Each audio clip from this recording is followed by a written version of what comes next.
welcome back to Tippy Travels. As you can see, we're not at home, we're out and about, filming on the fly. There's a lot of flies around here, maybe it's on the plane. So this episode is all about the bulkhead? yeah, just finishing the bulkhead, basically. Not really much to explain at the beginning, just other than take a look, see what you think. Cool. See you later. Enjoy.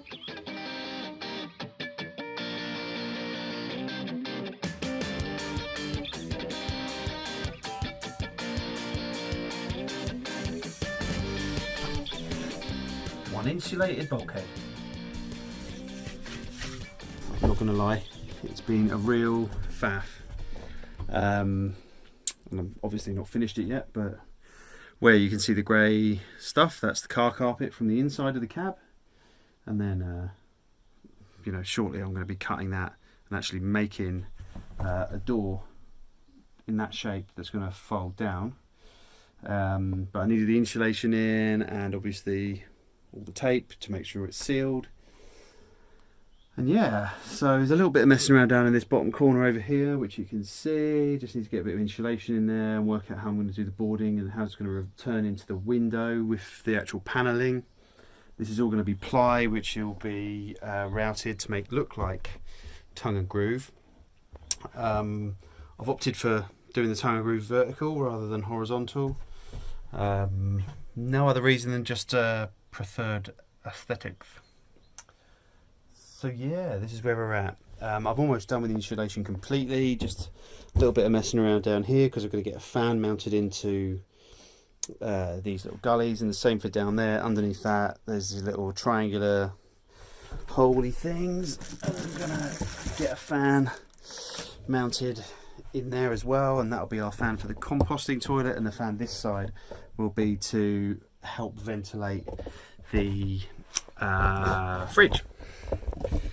In the middle of summer, from what I understand, a lot of people struggle with their fridges maybe not delivering or overheating, so thought it might be a good idea to just put a little 12-volt computer fan down there.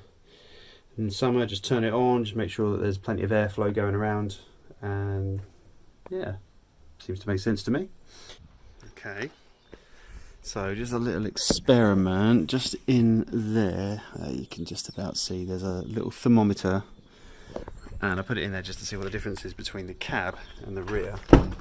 So, wowzers, it's hot in here. Let's have a look at this thing. What does that say? 39.3 degrees. And it's hot in there. So what I'm going to do is, I've got some stuff to do in the workshop for them. So what I'm going to do is leave it in here. I'll put it up high so it's representative. I'll leave this in here and actually see what the difference of the temperature is between the front and the back. So that was in the front for about 15 minutes. So I'm going to leave it in here for 15 minutes and see what the difference is. Yeah. And currently there's only this bit of car carpet sealing the front from the back, so you can feel on this the heat is actually, well, hot. I haven't got any other special phrase for that. It's hot, and the air, you can feel it coming through. So yeah, this is actually going to be quite an interesting experiment. Alright, so it's been about 20 minutes now since I last did the temperature, so let's have a look at what she says. What does she say? 27.2.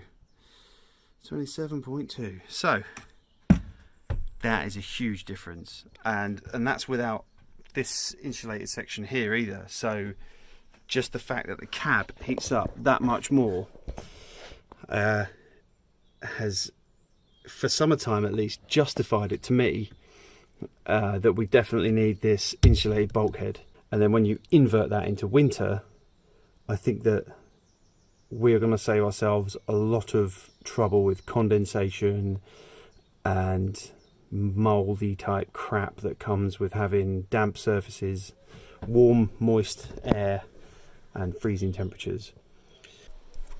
Now I've made this clear a bazillion times that I really dislike this insulation.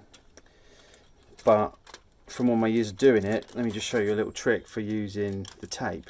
So obviously, yes, you can draw it out, cut it to length, and then stick it on what you need to stick it on and peel the tape as you do each section.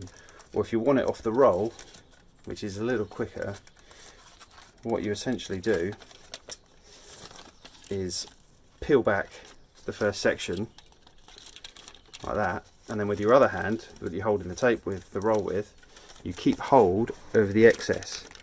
So what happens is, as you start to undo it, you're not having this constant battle with having the excess tape, trying to pull that back and then sticking it on. If you see here, I'm just feeding that through. This is going to go to the other side. There's actually a seam there I need to tape up, one I missed. And so, just like that, basically. Although, unfortunately, I am going to need my other hand now, so I'm going to have to put this down. Not sure if I can put it down sensibly. Yeah, I'll just go with that. Yeah, just to get it stuck on. But it's a much easier and quicker way of dealing with the tape. And for those of you that have already done this, I think you'll know what I mean, because peeling off that section of the roll as you do it is a real pain in the ass. The other thing to do as well is keep a little bit of white bit showing, and then when you want to unpeel it, fold the white bit in half, and as you fold it and roll it down, you end up showing the little edge for pulling it. You see what I mean? So you can actually get it, because some of the other problem with this stuff is that it's also thin. They're getting your fingers in there to actually separate the metal from the paper. Anyway, tippy trick. All right, this is looking pretty good now, so it's time to cut through this and get it detailed around its frame. Once I've done that, then I can get the 4mm ply onto here.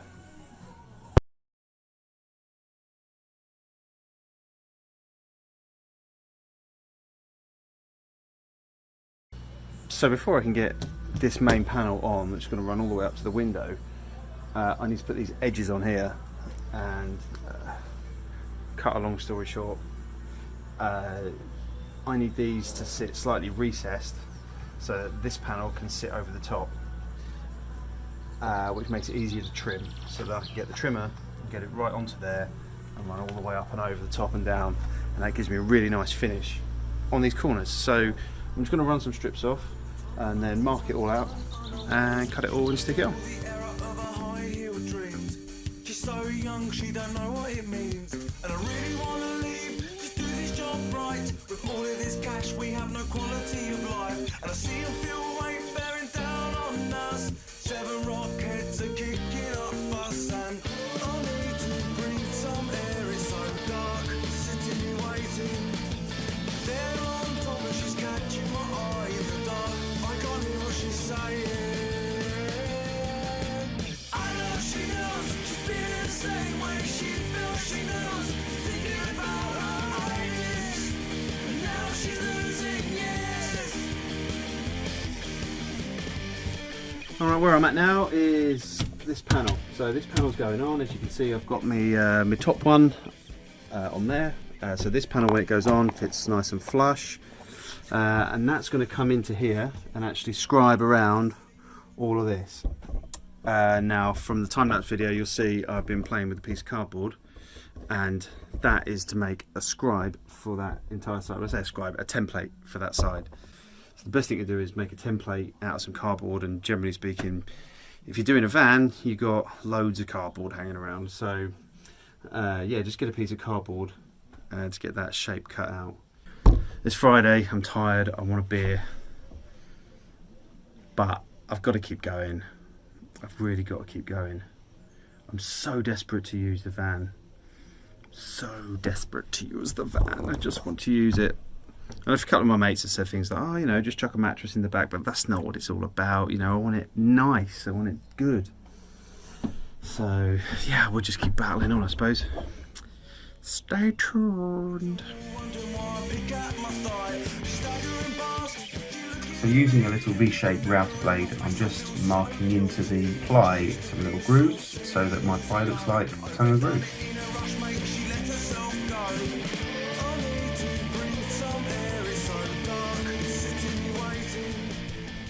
Right, another week. So we have my freshly routed bulkhead 4mm ply with the hatch cut out. So now it's just time to get it prepped. So I've already sanded down all the grooves just to make sure there's no nasty little spiky bits. And now I'm going to give it a coat of primer. And whilst that's drying on this bench over here, I'm going to start working on the actual hatch. So I've got the bits and pieces just on the floor over here. So that's the cab side there, and that one on the floor is the house side, van side. I never know what to call it. Call it house side. House side. All right, let's go.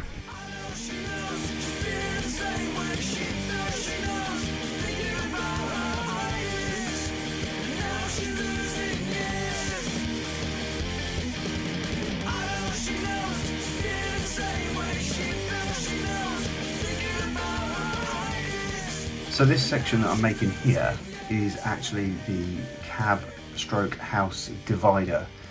This is that section that's missing on the bulkhead, and what I'm doing now is essentially making a hatch out of some ply and some batten. The ply itself has the routed lines in it, which I'm hoping to line up with the rest of the wall, which is why it's taken me so long to do this. And furthermore, I need to insulate this as well, so just trying to make sure we can maximise the amount of insulation we can get in there without putting too many timber struts and stuff like that. But the idea is this fits perfectly within the hole.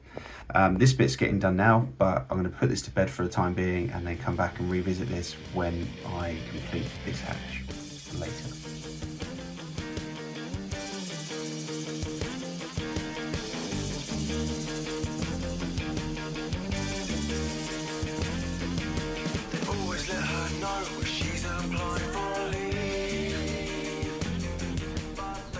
Finally, the bulkhead's going in. She's losing years just for fun, and she's faking tears to make up some.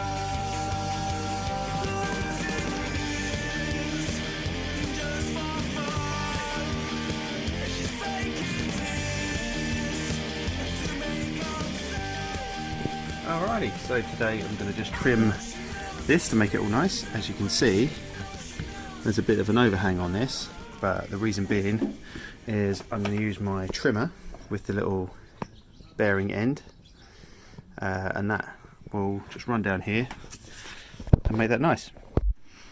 Well, how it kind of goes is like this. So you can see the blade on the trimmer, that's going to hit the actual material and the bearing's going to clear it. I probably need to actually adjust the depth a little bit on that because it may not quite get everything. And the idea is the bearing then sits on the lower section of wood and then it trims this piece so it's flush. They wouldn't have let her go if she wanted to leave with me. And she's losing years just for fun, and she's faking tears to make up some.